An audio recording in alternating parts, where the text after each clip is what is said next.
Bismillahirrahmanirrahim. Assalamualaikum warahmatullahi wabarakatuh. Pada menjunjung titah perkenaan ke bawah Duli Yang Maha Mulia Paduka Seri Baginda Sultan Haji Hassanal Bolkiah Muizzadin Wad Daulah Ibni Almarhum Sultan Haji Omar Ali Saifuddin Sa'du Khairi Waddin, Sultan dan Yang di-Pertuan Negara Brunei Darussalam, dengan ini memaklumkan bahawa sebuah badan berkanun iaitu Autoriti Makanan Brunei Darussalam atau Brunei Darussalam Food Authority BDFA telah ditubuhkan sebagai pengawal selia dan kompeten authority ke atas keselamatan dan kualiti makanan di negara Brunei Darussalam mulai 1 Januari 2021. Visi dan misi BDFA adalah bagi memastikan produk makanan di negara ini selamat, bersih dan berkualiti bagi menjamin keselamatan dan kesihatan pengguna serta bagi menubuhkan sebuah sistem kawal selia keselamatan makanan yang mantap dan berkesan. Objektif bagi penubuhan BDFA adalah bagi memastikan keselamatan dan kualiti makanan di negara Brunei Darussalam adalah di tahap yang maksima menjadi single point of contact dalam hal ehwal makanan dengan menyatukan proses kerja yang berkaitan dengan makanan serta bertindak sebagai pemangkin dalam memperkembangkan dan menjadikan industri makanan tempatan lebih berdaya saing di arena antarabangsa. Antara lain, fungsi dan peranan BDFA adalah untuk meningkatkan kesedaran masyarakat mengenai keselamatan makanan, piawaian makanan dan label makanan, serta melaksanakan dan memudah cara pendidikan dan latihan kepada orang awam dan pengusaha yang terlibat dalam pengendalian atau pembekalan makanan bagi meminimumkan risiko pencemaran makanan. BDFA juga berperanan dalam mengawal selia impor dan ekspor makanan, pembuatan, pemprosesan dan pengangkutan serta transit bagi memastikan rantaian bekalan makanan adalah selamat dan teratur. Dari segi akses pasaran, BDFA juga akan mengawal selia, membantu dan memastikan semua kilang perusahaan makanan tempatan yang mensasarkan untuk pasaran ekspor adalah mematuhi dan memenuhi undang-undang dan piawaian keselamatan makanan yang relevan. Bagi mencapai salah satu objektif BDFA iaitu sebagai single point of contact dalam hal ehwal makanan, beberapa peranan dan tanggungjawab dari bahagian dan unit-unit di bawah Kementerian Kesihatan dan Kementerian Sumber-Sumber Utama dan Pelancongan akan disatukan dan diambil alih oleh BDFA. Pemberigaan bagi memperkenalkan perubahan BDFA serta perintah perundangan dan peraturan di bawah BDFA akan dilaksanakan secara berperingkat. Bagi maklumat lanjut boleh menghubungi BDFA di alamat telefon dan email seperti yang tertera.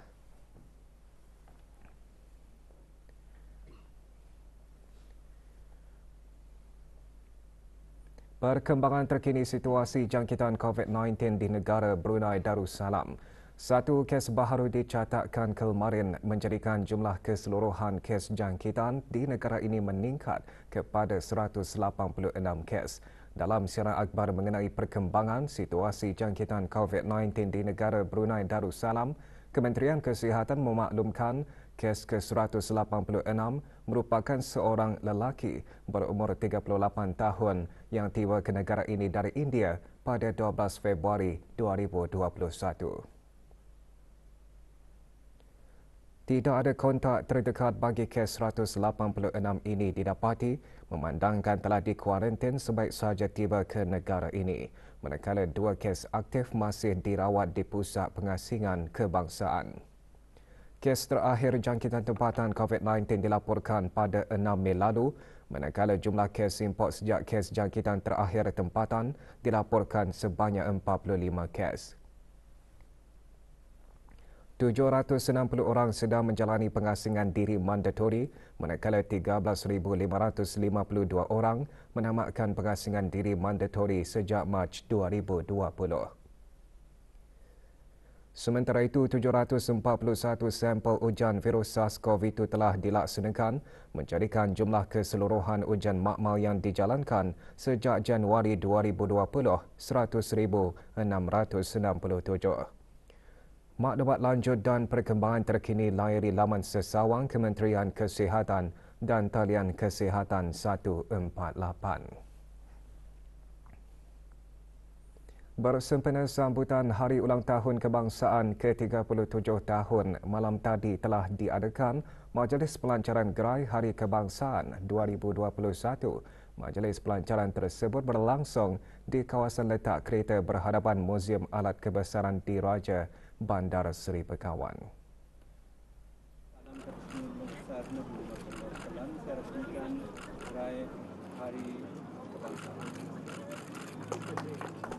Perasmian disempurnakan oleh Yang Berhormat Pihin Orang Kaya Seri Karina Datuk Seri Setia Dr. Haji Awang Abu Bakar bin Haji Apong, Menteri Hal Ehwal Dalam Negeri. Gerai sehingga 7 Mac ini bermula dari jam 5 petang sehingga jam 10 malam. Juga hadir Yang Berhormat Pengiran Haji Muhammad bin Pengiran Haji Osman alias Osman, Ahli Majlis Mesyuarat Negara, dan Pengiran Muhammad Amir Rizal bin Pengiran Haji Mahmud, Setiausaha Tetap Pentadbiran Kewangan dan Estet, Kementerian Kebudayaan, Belia dan Sukan.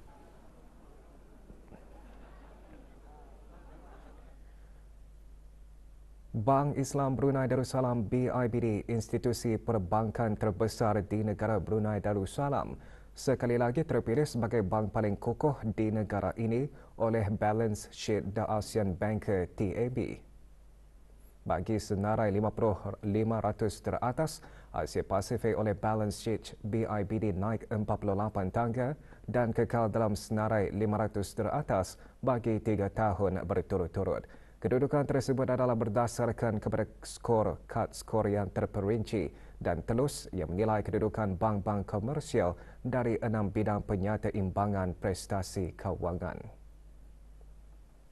Menurut Yang Berhormat Datuk Seri Setia Dr. Awang Haji Muhammad Amin Liu bin Abdullah, Menteri di Jabatan Perdana Menteri dan Menteri Kewangan dan Ekonomi kedua, selaku pengerusi lembaga pengarah BIBD, pengiktirafan tersebut merupakan satu penghormatan dan menjadi kebanggaan bagi bank tersebut kerana ia mencerminkan lanskap perbankan yang berdaya tahan di sebalik cabaran-cabaran yang dihadapi tahun lalu. Sementara Mubashir Khokhar, Pengarah Urusan dan Ketua Eksekutif BIBD berkata, komitmen BIBD adalah untuk memastikan keperluan pelanggan dipenuhi, aset-aset dilindungi dan kepentingan disajajarkan. Ke arah mendukung konsep Melayu Islam Beraja dan Negara Zikir, 233 pelatih Program Khidmat Bakti Negara PKBN pengambilan ke-10 berjaya menamatkan bacaan 30 juzuk Al-Quran. Majlis Khatam Al-Quran yang berlangsung di kem latihan PKBN Batu Apoi Temburong itu antara lain bermatlamat bagi melahirkan belia yang syumul dan cemerlang.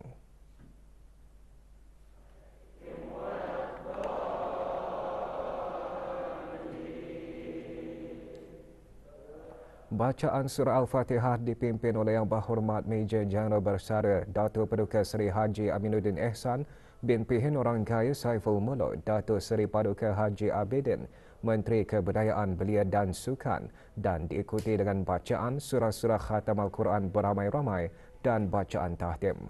Antara yang hadir ahli Majlis Mesyuarat Negara.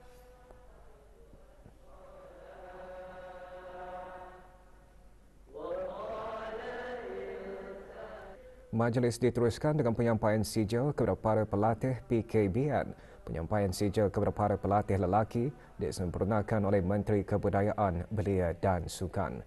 Manakala sijil bagi pelatih perempuan disampaikan oleh Hajah Nur Ashikin binti Haji Johari, Setiausaha Tetap Kebudayaan dan Kemasyarakatan, Kementerian Kebudayaan, Belia dan Sukan. Program Khidmat Bakti Negara bukan sahaja menjadikan para pelatih kuat dari segi jasmani, malah yang lebih utama dapat mengukuhkan dan memantapkan lagi aspek kerohanian, keimanan dan ketakwaan mereka.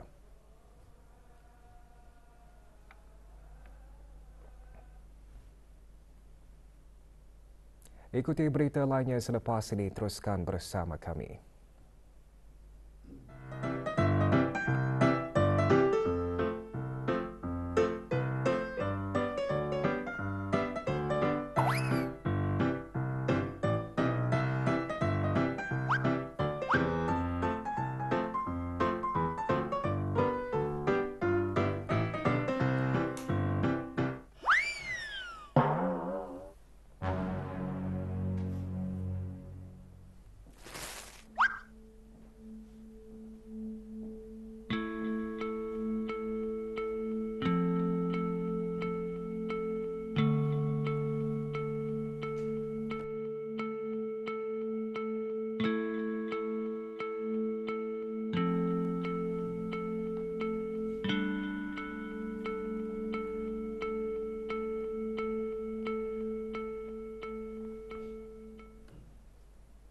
Kaedah daftar mengundi merupakan elemen yang penting dalam pemilihan ketua kampung yang mana ia adalah sebagai penanda aras kepada keramaian pengundi pada majlis pengundian dan pemilihan calon ketua kampung. Menurut pemangku pegawai daerah Tutong, majlis pengundian juga merupakan peluang bagi warga akar umbi untuk memilih pemimpin kampung dan penduduk-penduduk kampung disarankan untuk merebut peluang ini sepenuhnya agar pemimpin yang dipilih merupakan pilihan majoriti dan bukan minoriti. Awang Ajmin bin Haji Meludin berkata demikian semasa majlis pengundian dan pemilihan calon ketua Kampung Danau yang berlangsung kemarin di Dewan Kemasyarakatan Kampung Danau, Mukim Telisai, daerah Tutong. Dalam hal ini adalah penting juga bagi penduduk kampung mengundi, bukan saja bagi undian setuju, malahan bagi undian yang tidak setuju juga perlu dicatatkan dan direkod. Dan ianya adalah tanggungjawab sebagai seorang penduduk kampung. Perambah saya berharap majlis pengundian Kampung Danau ini akan dapat menjadi satu permulaan bagi memperbetulkan pendapat penduduk-penduduk kampung di daerah Tutong dan seterusnya, memberikan kepentingan penduduk-penduduk kampung untuk mengundi beramai-ramai sebagai mewakili majoriti kampung-kampung berkenaan. Sebelum pengundian dimulakan, sesi taklimat tata cara pemilihan dan pengundian calon disampaikan oleh Awang Muhammad Adi Asnawi bin Awang Adenan, Pegawai Tugas-Tugas Khas Tingkat 2, Ketua Bahagian Institusi Mukim dan Kampung, Jabatan Daerah Tutong. Antara yang hadir ahli Majlis Mesyuarat Negara.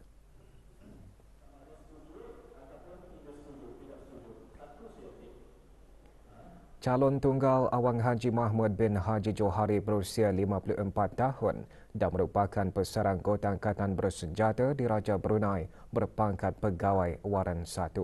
Seramai 192 orang penduduk kampung hadir mengundi daripada 226 orang yang berdaftar dan layak mengundi. Dari jumlah tersebut, 151 orang bersetuju, manakala 36 orang tidak bersetuju dan 5 undi rosak. Keputusan pengundian akan dihadapkan kepada Lembaga Perjawatan Disiplin, Tata Tertib Penghulu Mukim dan Ketua Kampung, Kementerian Hal Ehwal Dalam Negeri bagi proses selanjutnya.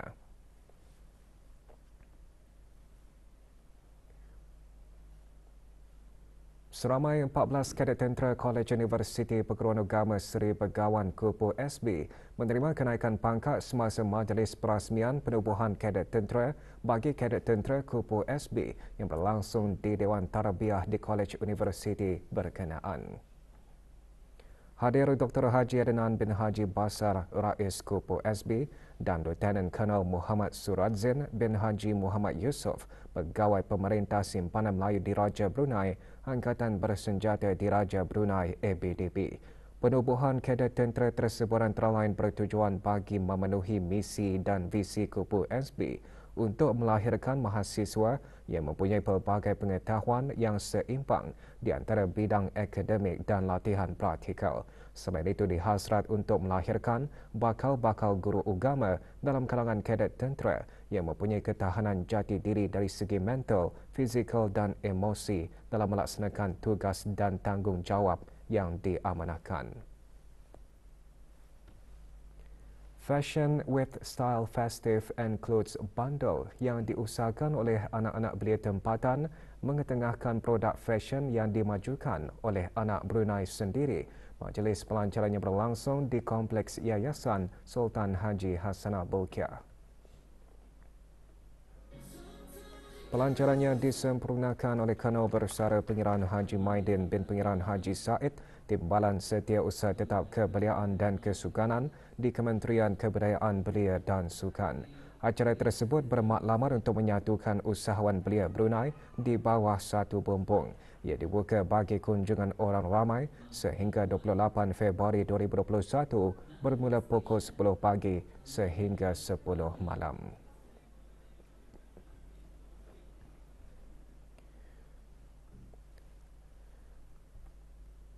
Beberapa buah bengkel di negara ini didapati tidak berdaftar dengan Jabatan Pengangkutan Darat JPD melalui skim pengiktirafan bengkel yang beroperasi tidak mengikut piawaian atau pengiktirafan keselamatan, kesihatan dan alam sekitar sama ada dari segi amalan, prosedur karan premis dan bangunan bengkel, peralatan alat ganti dan kebakaran.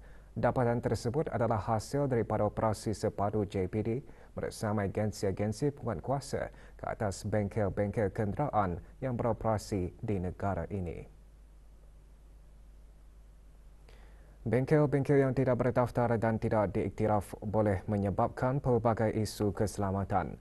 Orang ramai disuruh untuk sentiasa berwaspada dan membuat pilihan yang bijak. Dalam pada itu, JPD juga meminta kerjasama pada pengusaha atau pemilik bengkel yang belum berdaftar agar tampil menjalani pemeriksaan dan pengiktirafan bengkel. Untuk maklumat lanjut, hubungi JPD di talian 2451979 atau 80 atau 87 sambungan 111 pada waktu pejabat. Kaunseling merupakan proses bagi menggalakkan perkembangan individu dan meneroka keperluan serta masalah bagi mengembangkan personaliti seseorang.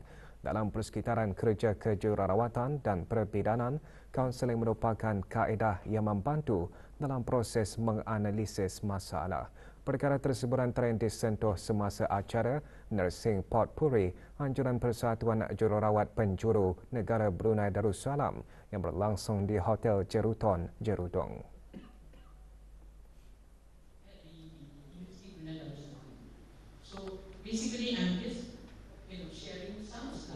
Hadir Datin Paduka Hajah Suraya Nuraidah binti Abdullah yang di-Pertua Persatuan Jururawat Penjuru.